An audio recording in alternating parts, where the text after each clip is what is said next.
పద్మాదేవి అంటుంది, ఏ మహానుభావుణ్ణి ఏవండి ఓ రాజుగారు. పద్మాదేవి మాట పలుకుతా ఉంది, ఏవండి మా నాన్న పేరంటే రాజుగారు, ఆకాశ మహారాజు రాజుగారు.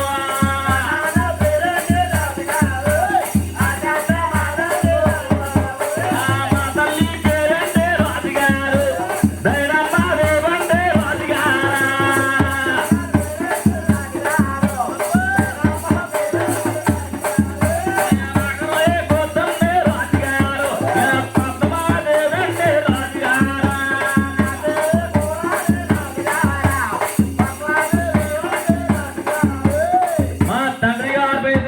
మహారాజు మా తల్లి గారి పేరు ధరణీదేవి, నేను ఆఖరా కుదిరిన పేరైతే పద్మాదేవి అండి.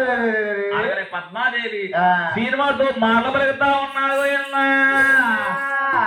భగవంతుడు అంటున్నాడు, తినదానా పెళ్లి శ్యామాపేట అంటే శ్రీనివాసుడు. శ్రీనివాసుడు పద్మదేవి మాల కలిపేట పోయన్నా ప్రేమ పెళ్ళంట. పద్మాదేవి శ్రీనివాసుడు మనసు మాట్లాడుకుంటున్నారు. ఎవరు సేరండి ఈ 10వ